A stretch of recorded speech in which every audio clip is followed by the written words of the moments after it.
हम बात करने वाले हैं फसल किस्मों में सुधार के बारे में। ठीक है, इसके पहले हमने पढ़ा था फसल संबंधी जलवायु के बारे में। फसल क्या होती है पहले समझ जाएं। ठीक है, फसल क्या होती है? जब किसी विशेष क्षेत्र में या जब किसी क्षेत्र विशेष में कोई एक ही पौधा अधिक मात्रा में उगाया जाता है उसे हम क्या बोलते हैं? हम उसे फसल बोलते हैं।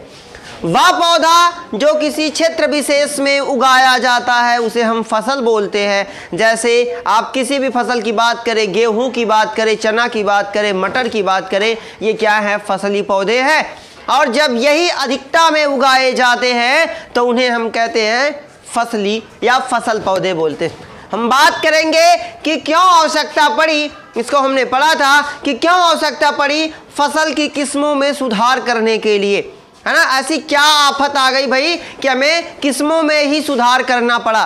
तो जैसे जानते हैं कि जनसंख्या लगातार बढ़ रही है, जनसंख्या लगातार बढ़ रही है और संसाधनों की कमी होती जा रही है।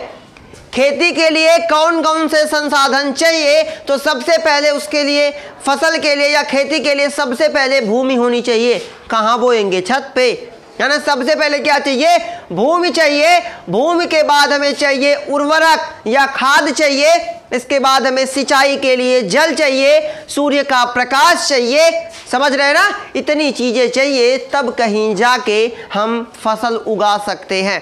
लेकिन साथ ही साथ कुछ ऐसे पौधे थे जिनको ज़्यादा खाद की ज़रूरत थी, जिनको ज़्यादा पानी की ज़रूरत थी, जिनको ऐसी जगह मतलब जहाँ वो उगेंगे वहाँ की उर्वरा शक्ति अधिक होगी। तो क्या हुआ? जनसंख्या बढ़ती गई, भूमि की उर्वरा शक्ति कम होती चली गई। तो वैज्ञानिकों ने क्या किया कि भाई हम उर्वरा शक्ति को तो अचानक नहीं बढ़ा सकते, लेकिन ऐसी प्रजाति का या नई किस्म का बीज उत्पन्न कर सकते हैं जिसमें प्रतिरोधकता की क्षमता हो, मतलब रोगों से लड़ने की क्षमता हो, कम पानी की, मतलब वो कम पानी में भी आसानी से उग सके, अधिक से अधिक उत्पादन दे सके। समझ रहे हैं ना?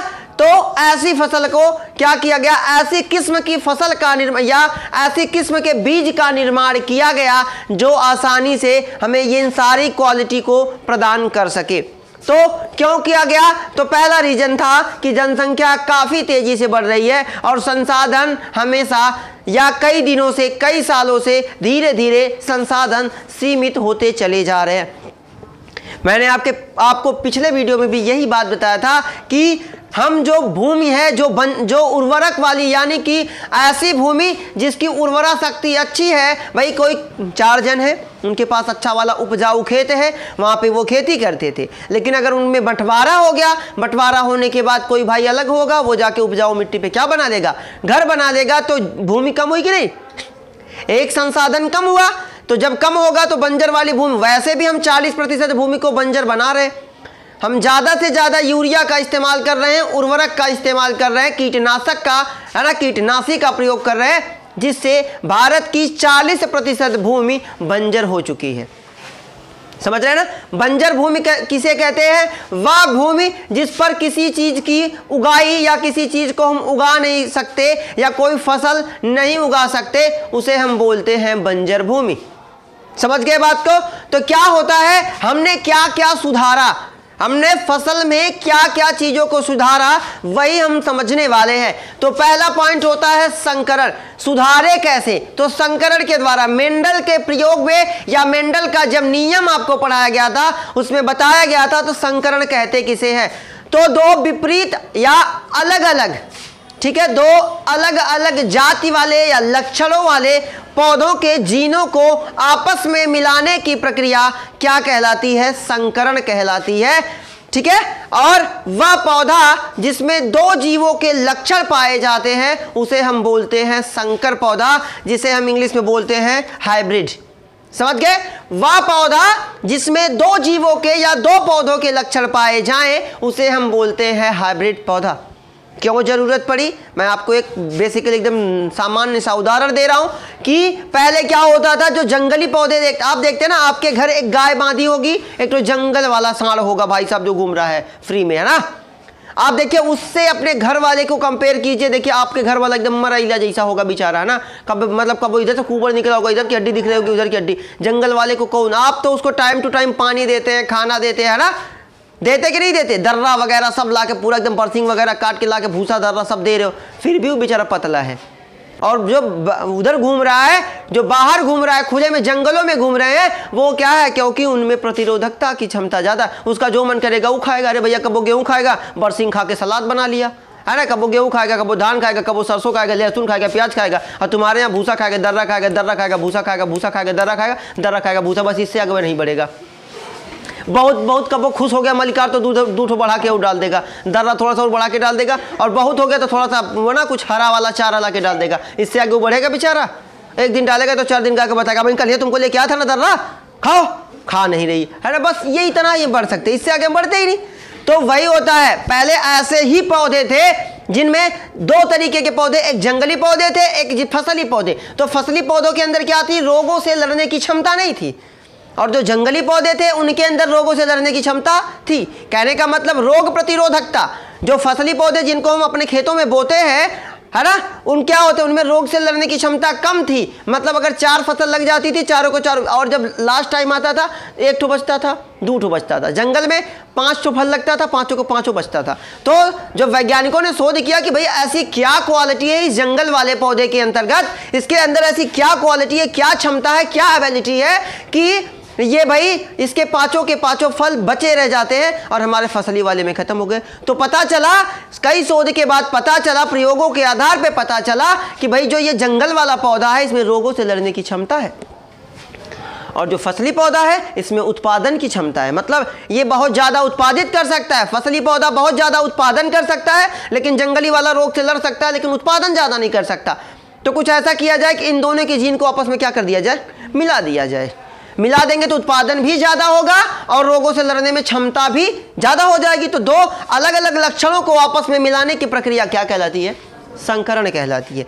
ऐसा पौधा जिसके अंतर्गत 2 अलग अलग जीवों के लक्षण, जब मेंडल वाला पढ़े थे तो बताया था ना भाई कि जब 2 अलग अलग लक्षण वाले जीवों को हम क्रॉस कराते हैं, उनके लक्षणों को हम मिलाते हैं, तो उस विधि को हम बोलते हैं संकरण। और वह पौधा जिसके अंदर 2 जीवों के लक्षण पाए जाए उसे हम बोलते हैं संकर पौधा, जिसे आम बोलचाल की भाषा में, हम हिंदी तो बहुत कम जानते हैं, अंग्रेजी तो हम बहुत ज़्यादा ही जानते हैं। हमारी मातृभाषा हिंदी है, और कोई कंपनी है आपको सिलेक्शन तब लेगी जब आपको इंग्लिश आएगी, है ना। मतलब भाई हमारी मातृभाषा हिंदी और हमें पढ़ाया क्या जा रहा है, इंग्लिश। तुमको इंग्लिश आना कंपलसरी है। अगर इंग्लिश नहीं आए हिंदी में, अब जाके हिंदी में बोलो कृपया आप हमें अपनी कंपनी में, है ना, शामिल करने की कृपा करें, कहेगा यू कैन गो, है ना। मतलब इज्जत हो कुल नहीं देते यार, हिंदी में बोलो कि आप जा सकते हैं, ऐसा बोलेगा 5 मिनट समझा, अच्छा कुछ कहा ही होगा, अच्छा ही कहा होगा, है ना। चले बात करते हैं फिलहाल, संकरण समझ में आ गया। संकरण कितने तरीके का होता है, संकरण का संकर, मैंने संकर बताया ना, संकर को हिंदी में बोलते हैं हाइब्रिड। ऐसा पौधा जिसमें 2 जीवों के लक्षण पाए जाए उसे क्या बोलते हैं, संकर पौधा। और उन दोनों 2 जीवों के लक्षणों को मिलाने की प्रक्रिया, प्रोसेस, तरीका क्या कहलाता है, संकरण। अब संकरण कितने तरीके का होता है ना। अब हम समझेंगे संकरण कितने तरीके का होता है। तो संकरण 2 तरीके का होता है, अंतरा किस्मीय, मतलब अलग अलग किस्म, एक ही जाति, है ना, अंतरा किस्मी, किस्म में सुधार कर दिया जाए, है ना।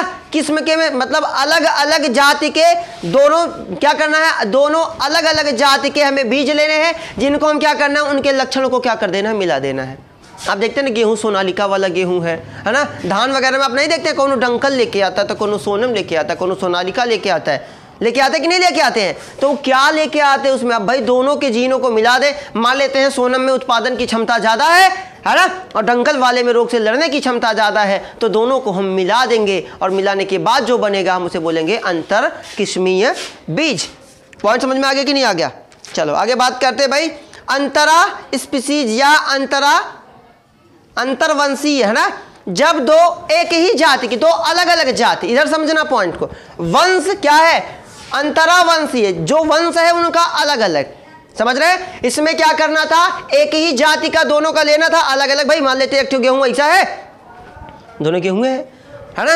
ऐसा लेके आए भैया कि एक दोनों एक ही जाति के हैं, दोनों को मिला दिया जाए, और एक में रोग से लड़ने की क्षमता है, एक में उत्पादन की क्षमता, मिला दिया, वो हो गया क्या, अंतर किस्मीय, है ना। लेकिन दूसरा क्या है, अंतरावंशीय, जिसके जाति ही अलग हो पूरी तरह से। अलग अलग जाति के, है ना, अलग अलग जाति के बीज को या पौधे के जीन को आपस में मिलाने के बाद जो बनता है, जो बीज बनता है या जो संकरण की प्रक्रिया होती है, उसे बोलते हैं अंतरावंशी। अलग अलग वंश, भाई नाम से समझने की कोशिश करें। अंतरावंशी, जिसके वंश में परिवर्तन हो, अलग अलग वंश के हो, तो ऐसे संकरण को हम बोलते हैं अंतरावंशीय संकरण। और किस्म उनकी अलग हो, है ना, अगर उनकी किस्म अलग हो तो उसे हम बोलेंगे अंतरा किस्मीय संकरण। क्लियर हो पॉइंट। आगे समझते हैं जीन, है ना। अब हम क्या कर सकते हैं, अब हम फसल सुधार में हम समझ रहे हैं कि हम पहले क्या करेंगे, संकरण करवाएंगे भाई। मतलब क्या करेंगे, अलग अलग जाति वाला अलग अलग किस्म का लेके करवाएंगे, नया पौधा बन गया, ठीक है। लेकिन अगर इससे भी बात ना बने, समझ रहे हैं, इससे बात ना बने तो हम क्या करेंगे, जीन। जीन में, है ना, जीन मतलब किसी जीव, दूसरे जीव के अंदर कोई दूसरे जीव का जीन डाल देंगे, है ना। मतलब आम है कोनो, है ना, उसमें रोग से लड़ने की क्षमता बहुत ज़्यादा है। पॉइंट समझना, होता क्या है कि जब आप कलम लगाना वगैरह पढ़ेंगे ना, तो उसमें जो लक्षण होना चाहिए वैसा, जैसे इमली में आप आंवला बैठा सकते हैं, है ना, इमली में एक सफ़ेदा ना बैठाओगे, नहीं बैठेगा भाई, क्योंकि अलग अलग जीव को अलग अलग पोषण की जरूरत है। इसी क्लास में किसी को पनीर पसंद होगा तो कोनो को मुर्गा पसंद होगा, है ना, कोनो बिरयानी के चक्कर में खुश होता होगा, कोनो दालों चावल में बहुत खुश रहता है, कोनो चोखा बहुत पसंद, कोनो भौरी बहुत पसंद, है ना, सबकी अपनी अपनी पसंद है कि नहीं। वैसे ही अलग अलग पौधों में अलग अलग क्वालिटियां पाई जाती हैं। तो क्या करते हैं हम, जीन में, जब जीन में परिवर्तन किया जाता है किसी जीव के, जब आप जीन इंजीनियरिंग पढ़ेंगे तो उसमें सारी चीज को आप बेसिक तरीके से समझेंगे। जीन डालने के बाद हम किसी जीव में परिवर्तन क्या देखते हैं, कि हम पौधे की बात कर रहे हैं, फसल पौधे, मनुष्य में फसल नहीं होती, मनुष्य में फसल होती है 16 180 से लड़के इकट्ठे हैं, है ना। वैसे भी कुछ लगा भाई, लगे पड़े 180, वो इसके बाद भी 1 साल का समय लग जाता है, फिर भी लगे हैं भाई। चलिए, फिलहाल वो जनसंख्या विस्फोट की बात है ना। हमें करना क्या है ना, हम जब जीन डाल देते हैं तो जीन डालने के बाद क्या क्या चीजें हमें प्राप्त होती हैं फसल के अंदर से, पौधे के अंदर से, उच्च उत्पादन क्षमता। हम जीन कब डालते हैं, जब हमें क्या करना हो, उत्पादन क्षमता बढ़ानी हो। मतलब अगर कोई किस्म का, कोई किसी जाति का पौधा है, अगर वो 1 किलो दे रहा है, एक पौधे में 4 दाने लग रहे हैं, तो हमें क्या करना है, ऐसे पौधे को बनाना है जिसके एक पौधे में 8 दाने लगे। उत्पादन बढ़ा कि नहीं बढ़ा, बढ़ गया ना। तो हरित क्रांति आएगी कि नहीं आएगी, बिल्कुल आएगी। अगला है उन्नत किस्म, क्वालिटी अच्छी होनी चाहिए। ऐसा नहीं कि मरैला जैसा चट्टो गेहूं हो जाए भैया, उससे अच्छा हुए था। जब दुइये हो रहा तो कम से कम 1 किलो आटा, ये 4 मिले, अपने जान के मर रहे, हमको क्या खिलाएंगे, है ना। उन्नत किस्म का होना चाहिए, क्वालिटी उसकी अच्छी होनी चाहिए, समझ रहे हैं।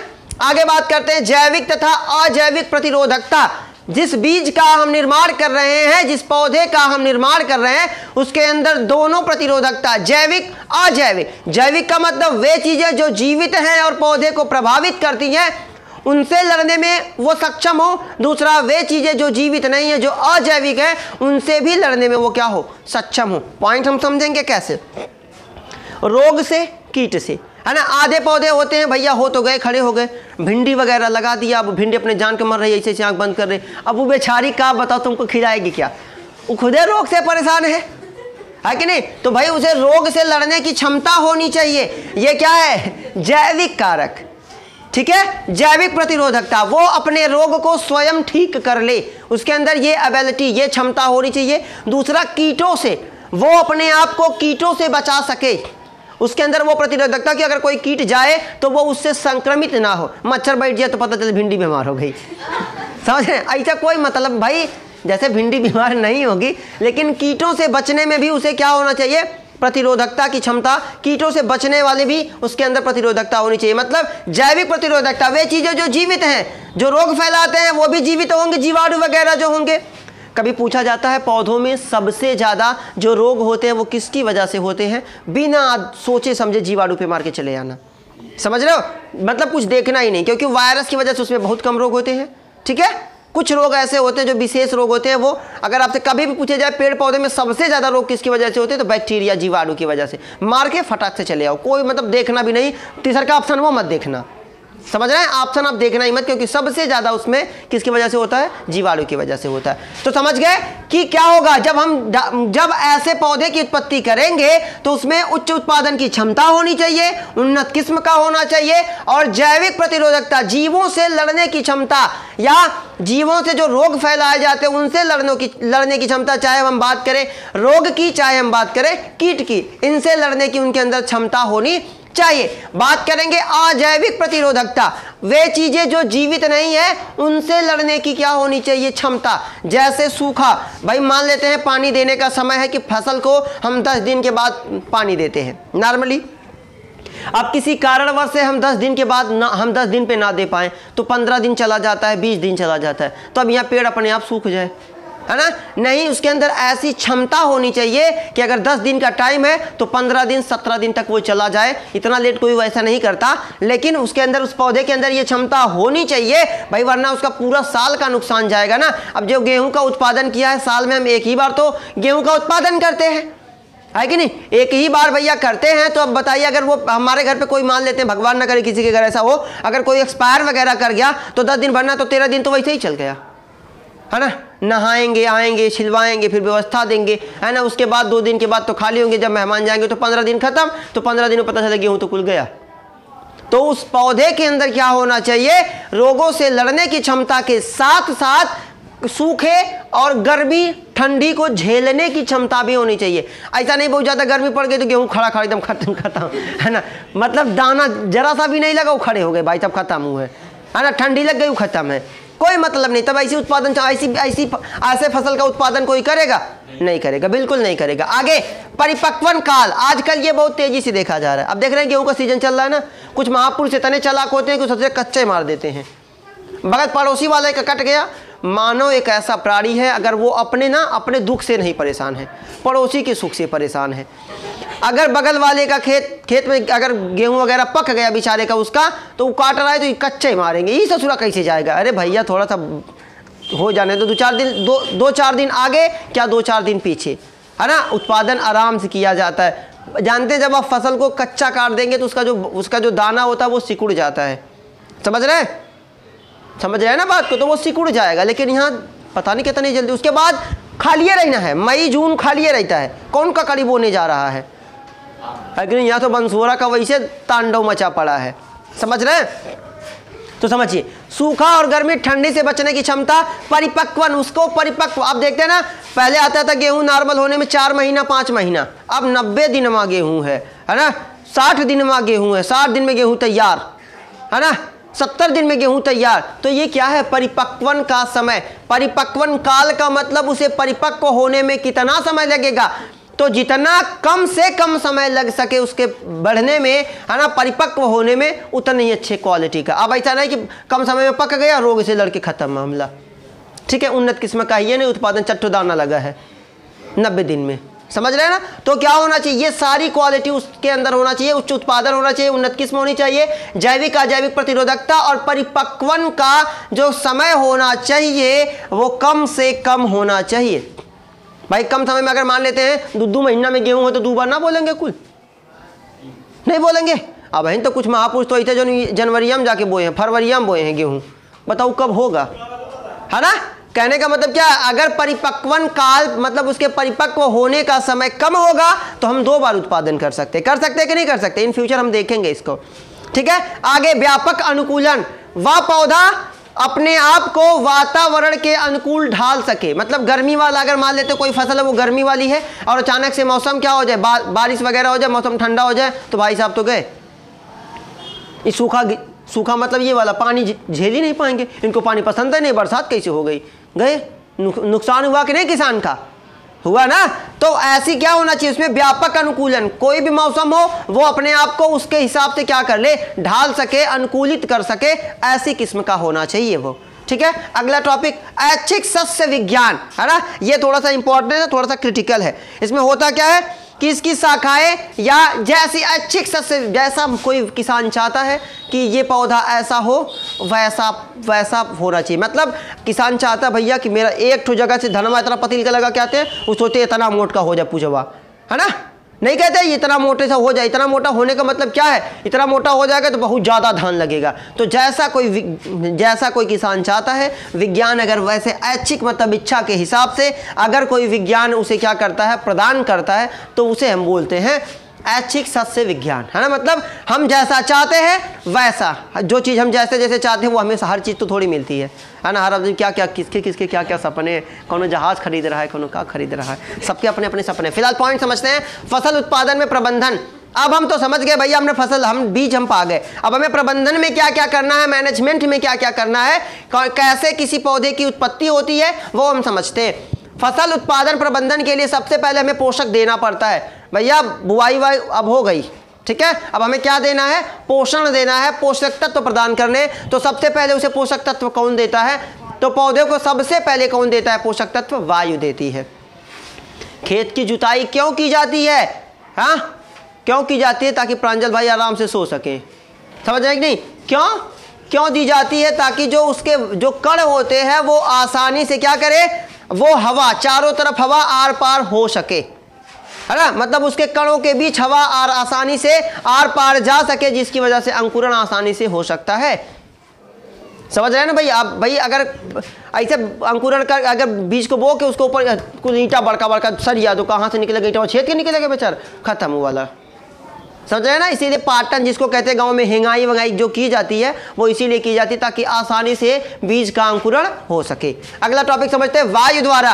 वायु कैसे करती है अंकुरण में सहायता, प्रबंधन में कैसे सहायता करती है, तो ऑक्सीजन और कार्बन, मतलब इसको हम ऐसे ही समझेंगे CO2, है ना।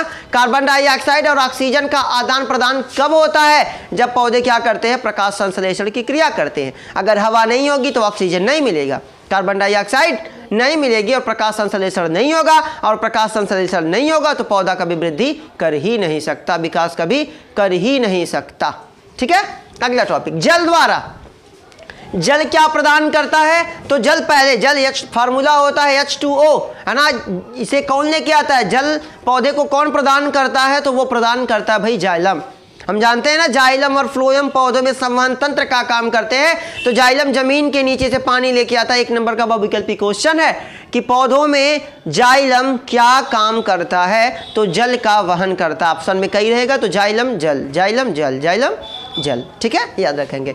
फिलहाल क्या देता है, तो हाइड्रोजन और ऑक्सीजन की पूर्ति पौधे को कौन करता है, जल करता है। अगला टॉपिक, मृदा। देखिए, मृदा किसी भी फसल का एक अभिन्न अंग है।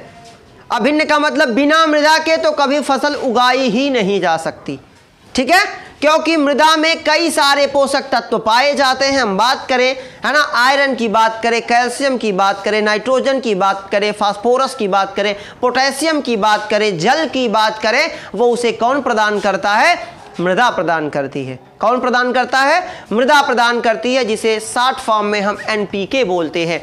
NPK का मतलब क्या होता है ना, समझ रहे हैं। NPK का मतलब होता है नाइट्रोजन, ठीक है, और P से होता है फास्फोरस, और K से होता है पोटेशियम।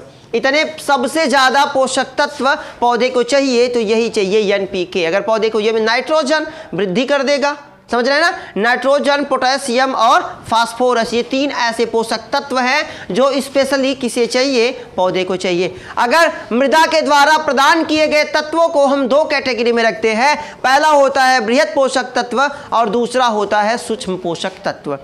वह पोषक तत्व जिसकी मात्रा बहुत ज़्यादा चाहिए पौधे को, मतलब वे पदार्थ या वे तत्व जो पौधे को बहुत अधिक मात्रा में चाहिए, उसे हम बोलते हैं बृहत पोषक तत्व, जैसे नाइट्रोजन, फास्फोरस, पोटेशियम और कैल्शियम।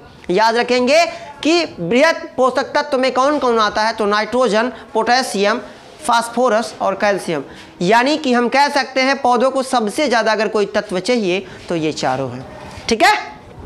अगला, वे तत्व जिनकी कम मात्रा में जरूरत होती है, उन मतलब पौधे को विकास के लिए, वृद्धि के लिए, पोषण के लिए जिन पदार्थों की कम मात्रा की आवश्यकता होती है, उसे हम बोलते हैं सूक्ष्म पोषक तत्व, जैसे कि जिंक, कॉपर और क्लोरीन। ये ऐसे तत्व हैं जिनकी मात्रा पौधे को कम चाहिए। समझ गए बात को। आगे हम बात करते हैं खाद की। अब इतनी चीजें तो भाई वो मान लेते हैं स्वयं ले लिया, इसमें किसी की कोई दिक्कत नहीं। इसके बाद हम क्या करते हैं भाई, हम ये सारी चीजें अब हम पे डिपेंड करती हैं कि हम अपने पौधे का कैसे विकास करना चाहते हैं। नहीं देखते खाली यूरिया मार के आते, खाली यूरिया एक उत्प्रेरक का काम करती है और कुछ नहीं करती। समझ रहे हो? तो भूसा वाले घर में बंद कर दूं, गर्मी का मौसम बहुत अकाल एकदम अथाह वाली गर्मी पड़ रही, भूसा वाली कोठरी में बंद करके तो जंगल खाली इतना बड़ा खोल दो, देखो खाली मुड़िया बारिया सांस लोगे, लेंगे कि नहीं लेंगे? वैसे ही उत्प्रेरक का काम करती है, वो जड़ में जाके प्रेरित करने का काम करती है, तो वहाँ से फसल भाग के जाती है, भागो भैया नीचे आग लगी है। समझ रहे हैं ना? वही काम वो करता है। समझ रहे हैं? इसी वजह से जो हमारी भूमि है उसकी उर्वरा शक्ति कम हो रही है, बंजर हो रही है। ठीक है, चलिए आगे बात करते हैं। पहले हम बात करते हैं कार्बनिक पदार्थों की मात्रा को बढ़ाना। खाद का प्रमुख कार्य क्या होता है?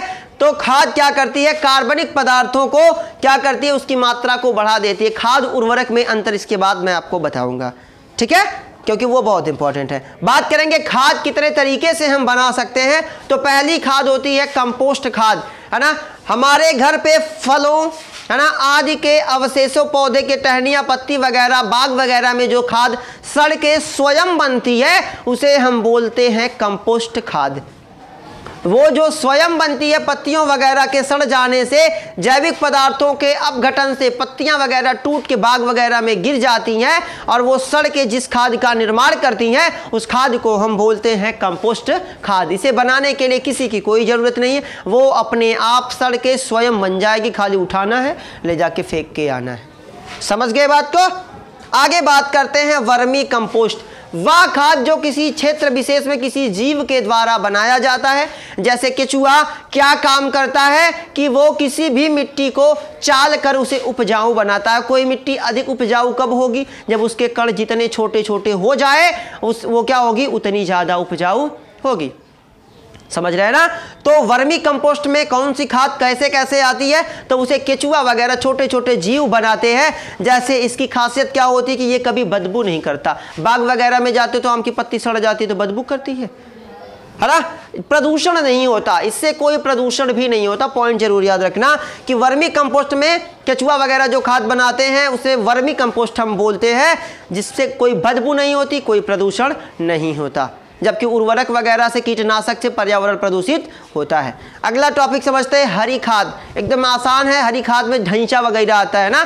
जब क्या होता है, जब हमारे खेत वगैरह खाली होते हैं उसमें हम क्या कर सकते हैं कि हरी खाद का उपयोग कर सकते हैं। कैसे करेंगे? अब हरी खाद है भाई, कोई पौधा है जिसके अंदर ये वो क्षमता है कि बहुत ज़्यादा ज़मीन के नीचे से उर्वरा शक्ति नहीं दे रही है, बहुत सारे पोषक तत्वों का अवशोषित नहीं कर रही है, लेकिन उसके शरीर के अंदर वो पोषक तत्व स्वयं बनते हो।